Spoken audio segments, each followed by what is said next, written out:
क्या सेवा करे आगे। मैं तो सिर्फ दर्शन कर गया। आप सब ब्रजवासियों के अन्न टुकड़ा खा करके ही हमारा अध्यात्म पोषण हुआ है।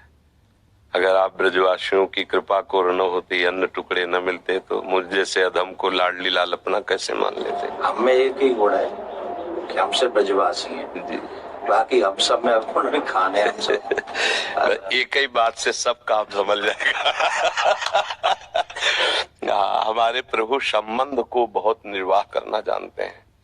प्रीत की रीति रंगीलो ही जाने। संबंध का निर्वाह अगर कर सकते हैं तो बिहारी बिहारी जो कर सकते हैं, और तो सब गुणों का निर्वाह करते हैं। गुणवान है तो उसे प्यार देते हैं, लेकिन संबंध का निर्वाह हमारे केवल प्रभु ही करते हैं। और ये ठसक ब्रजवासियों में गर्व से ही होती है, क्योंकि प्रभु मेरे हैं। जो यहाँ उपासना में सीखा जाता है कि मैं भगवान का, भगवान मेरे, बड़े बड़े संत इसे सिखाते हैं, वो यहाँ इस रज में पैदा हुए की ठसक होती है। कन्हैया हमारा, श्री कृष्ण हमारा, तुम उपासना करो, हम तो इसके घर के हैं, इसके साथ खेल। आपका ये जो भगवत भाव प्रदर्शित हुआ, ये श्री कृष्ण कृपा के बिना नहीं हो सकता। चार लोग प्रणाम करें तो हम अपनी सीमा में आ जाता है। आप हमारे गुरु स्वरूप हैं, ब्रजवासी हैं, आप हमारे अन्नदाता हैं। यहाँ का हम टुकड़ा पाया है। देखो, बातें बनाना अलग बात है, हम हृदय की बात कहते हैं। ब्रजवासियों के टुकड़े से हम पले हैं, ब्रजवासियों के टुकड़े से हमारी उपासना पली है। और आप जैसे ये नम्रता प्रकट करें ना, ये केवल कृष्ण कृपा ही का ही स्वरूप है। बस आशीर्वाद यही दीजिए कि जो श्यामा श्याम के रंग में आपके चरण रज ने, आपके अन्न ने लगाया है, बस उसी में जीवन पूर्ण रहे। श्यामा श्याम के सिवा हमारी एक भी वृत्ति कहीं अन्य न जाए, पूरा जीवन। हम तो ठाकुर जी के गीत गाए हुए बाहर ही जानते रहे, हमें तो ब्रजवास उतनो मिले भी ना है। ये तो भलो हो या कोरोना को जो इतना वास करा दिया। युवान में जो सर्वेश्वरी के प्रति भाव उत्पन्न करो है, वो एक अद्भुत, वो अद्भुत है।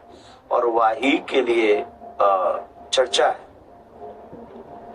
एक शहर में चर्चा है। और वो आपको कोई अपना विशेष नहीं, वो जो किशोर जी के प्रति जो आप जगा रहे हैं सबन को, वो बहुत बहुत अत्यंत सुंदर है। और आज के युवा जो चरित्रवान, क्या कहें, या विषय पे हम कह नहीं सके, जो बड़ी विचित्र बात है चरित्र के विषय में। पर आपने जो अभी इतने संत बाहर विराज रहे हैं, महात्मा विराज रहे हैं, ये युवा देखो। हाँ, इस बस ये लाडली जी की मंद मुस्कान से, महाराज जी नाम पढ़े लिखे हैं, कुछ कक्षा 9 सेम टू सेम। आप तो 9 तक, मैं तो 1 में नहीं।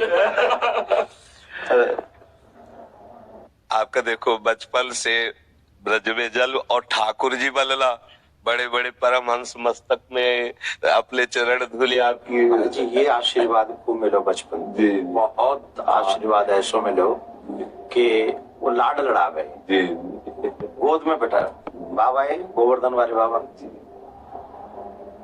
गोद में बैठा रखे स्वरूप में, और प्रसाद पवाए वो, वही सौभाग्य थे हम लोग, उनके आशीर्वाद थे, ऐसी विभूति के आज यह कार्य को कर पा रहे हैं।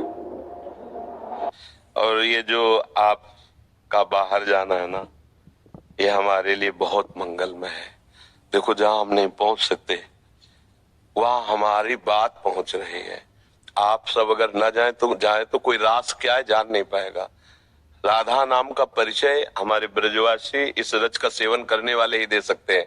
त्रिभुवन में किसी की सामर्थ्य नहीं कि राधा नाम बोल सके। ये वृंदावन रज और वृंदावन रज के रसिक और ब्रजवासी, ये इनकी धरोहर है, इनके सिवा कोई नहीं बोल सकता। ये आगम निगम पुराण अगोचर, राधा नाम आगम निगम पुराण अगोचर, अलक्षम राधाख्यम निखिल निगमई रप्यति तराम रसाम बोधे सारम किमपि सुकुमारम विजयते।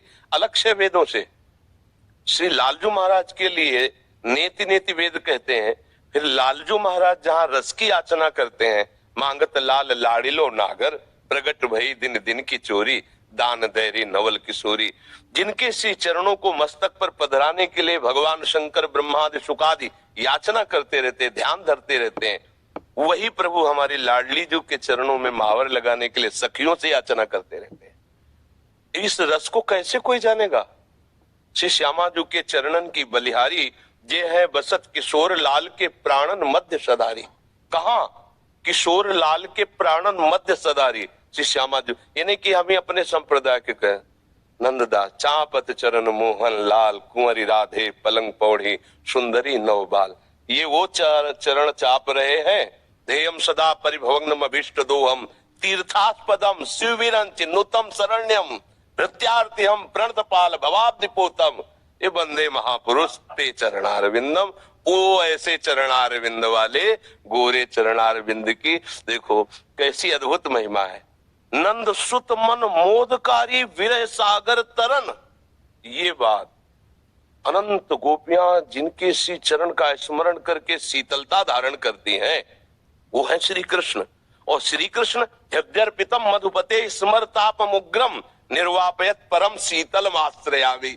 जिनके हृदय की शीतलता लाडली के श्री चरणों को स्थापित करने से होती, वो हमारे गोरे चरण। नंद सुत मन मोदकारी विरह सागर तरन, दास परमानंद छीन छीन श्याम जिनकी। ये कहीं नहीं मिलेगा। आगम निगम पुराण अगोचर, ये सहज माधुरी रूप निधिम, अनभय आनंद कंद में। ये निज संपत्ति वृंदावन बिहारिणी बिहारी जो ब्रजवासियों की है, रसिकों की है, रजोप सेवी जनों की है।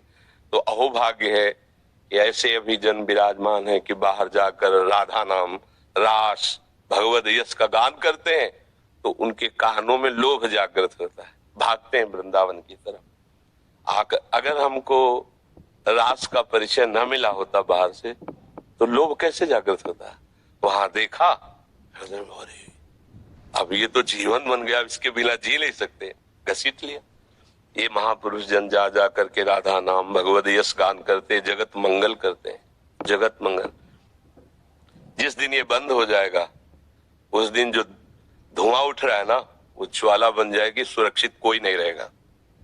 ये जो भगवत यश गान हो रहा है, जो भगवत प्रेमी महात्मा जन निरंतर नाम जप कर रहे हैं, भगवत यश चिंतन कर रहे हैं, लीला चिंतन कर रहे हैं, उनसे सबका मंगल हो रहा है। लोग नहीं जानते हैं ये जो अशुभ है ये भस्म होता रहता है उनकी वाणी से, उनके चिंतन से, उनकी शरीर से स्पर्श की हुई वायु से।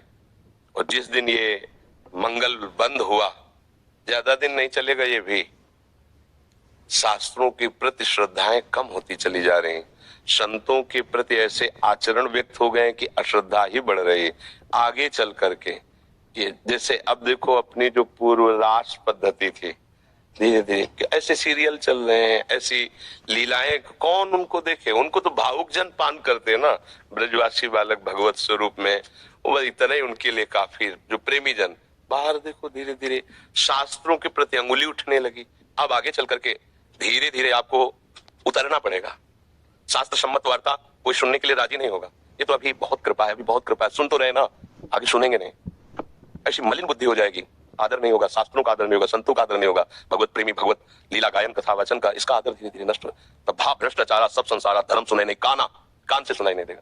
तभी अभी सबसे कह देते कि अवसर है, निकल चलो निकल चलो, प्रियाजू ने अभी अनुकूल अनुग्रह वायु भेज दी, निकल चलो। नहीं, अगला जन्म होगा हम भजन करेंगे, ऐसा संभव। अगला जन्म हो हम भजन करके श्री जी को प्राप्त करें, असंभव। आज न सामग्री शुद्ध रह रही। अगर शुद्ध चीजें देखो, दूध है, घी है, जिनसे हम पवित्र बुद्धि और स्वस्थता धारण करके भजन करें, उनमें यह शुद्धता मिलाई जा रही है। किससे हम कहा? छोटे छोटे बच्चों के पास मोबाइल है जो पूरा संसार घर बैठे देख सकते हैं। संयम के लिए निकले थे, भगवत प्राप्ति संयम पर टिकी हुई है, और संयम भ्रष्ट करने के लिए इतना बड़ा मोबाइल काफी है। अब वो एकांत कमरे में बैठा क्या देख रहा है? जिसने अपने मन का निग्रह नहीं कर लिया। मन का निग्रह करना हंसी खेल है, मनोनिग्रह बहुत बड़ी सिद्धि है। जिसने अपने मन को समेट कर परमात्मा तत्व में लगा दिया, सावई मना कृष्ण पदारविंद, बहुत ये छोटी मोटी स्थिति है। अब वो क्या करेगा? भ्रष्ट हो जाएगा। तो अगला जन्म मोबाइल भेज दिया 30-35 वर्ष से कलयुग ने।